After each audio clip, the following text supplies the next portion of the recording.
নমস্কার দাদাভাই দিদিভাইরা, আশা করি আপনারা ভালো আছেন, আমিও ভালো আছি। আজকে বকুল কিচেনে রান্না হবে এখানে ডিমের পনির। আজকে আমি ডিমটাকে আমি সিদ্ধ করে পনির করব। পনির করে এটাকে আমি রান্না করব। এর ভিতরে দিয়ে দিলাম একটু স্বাদ মতন লবণ, তার ভিতরে দিয়ে দিলাম একটু গোলমরিচের গুঁড়ো, দিয়ে এটাকে আমি এখন ভাপা করব।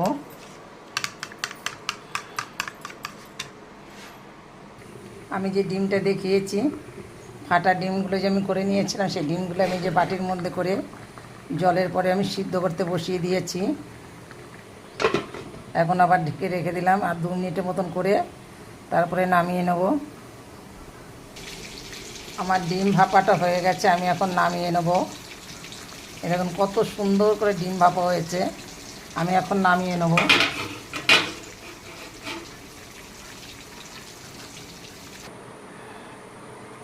আমার ডিমটাকে ভাপা করে নিয়েছি, এখন আমি একে নামিয়ে নেব। আমি বাটিতে কিন্তু তেল ব্রাশ করে নিয়েছিলাম, যার জন্য উঠাতে আমার এতটা অসুবিধাটা হয়নি, সুন্দর উঠে গেছে। এখন এটাকে আমি পিস পিস করে কেটে নেব। এখন আমার কড়াইটা গরম হয়ে গেছে, আমি একটু দিয়ে দেবো এখানে সাদা তেল।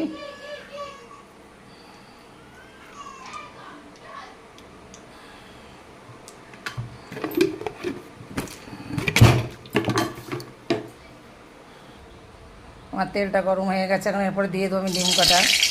এটা ডিম পনির। এখন আমি এটা পনির মতন করে হালকা করে ভেজে নেব। আমি দেখুন পিস পিস করে কেটে নিয়েছি।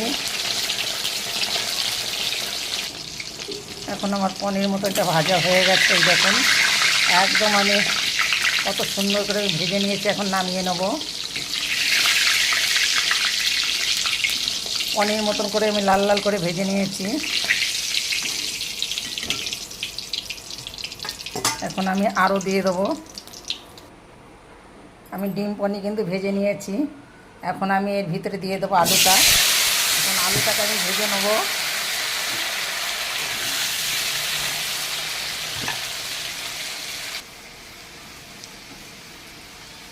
আমার আলুটা দেখুন ভাজা হয়ে গেছে, আমি কত সুন্দর করে ভেজে নিয়েছি। এখন নামিয়ে নেবো আমি আলুটাকে।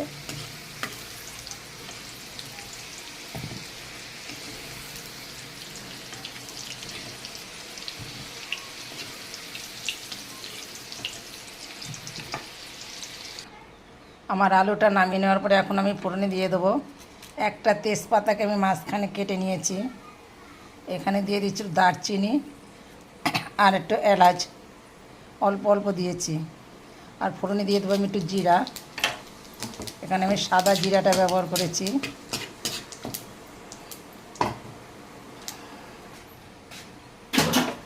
এখানে আমি আদা রসুন বাটা দিচ্ছি। পেঁয়াজটা দুটো পেঁয়াজ এখন আমি তেলে পরে পেঁয়াজটা দিয়ে ভেজে নেব। আমি পেঁয়াজগুলো কেটে নিয়েছি সব, এখন পেঁয়াজটাকে ভেজে নেব আমি। এখন আমি এর ভিতরে পেঁয়াজটা আমার ভাজা হয়ে গেছে, এখন আমি দিয়ে দেবো এখানে 1.5 চামচি 4 চামচি 1.5 চামচি আদা রসুন বাটা।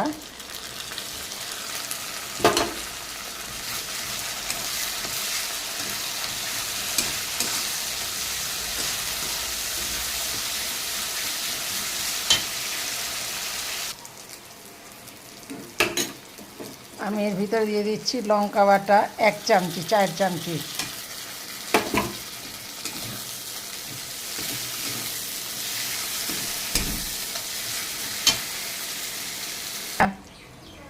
আমি এর ভিতরে দিয়ে দিচ্ছি কিছুটা হলুদ, যা কাশ্মীরি লঙ্কার গুঁড়া। এর সাথে দিয়ে দেবো আমি একটু লবণ।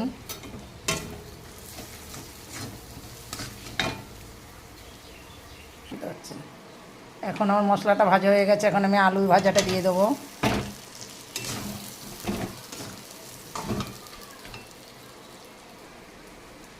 এখন আমার এটা কষানো হয়ে গেছে, আমি এখন জল দিয়ে দেবো।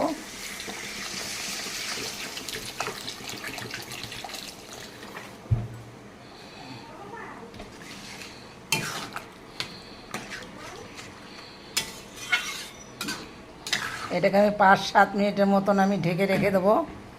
5-7 মিনিটের মতন আমি ঢাকবো।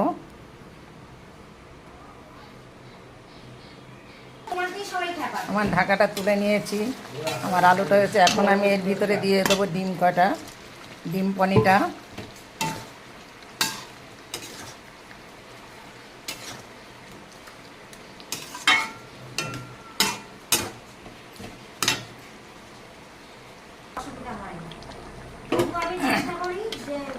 আমার তরকারিটা হয়ে গেছে, ডিম পনিটা আমি এখন নামিয়ে নেব।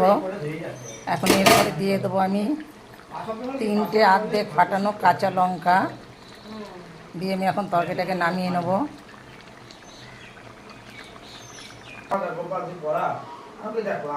আমার ডিম পনিরটা হয়ে গেছে।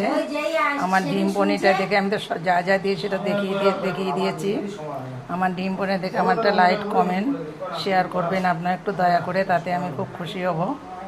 আমি কি করে ডিম পনিরটা করেছি আপনাদের তো সম্পূর্ণটাই দেখিয়েছি। আমার ডিম পনির দেখে একটা লাইক কমেন্ট দয়া করে একটু শেয়ার করবেন, আমি খুব খুশি হব।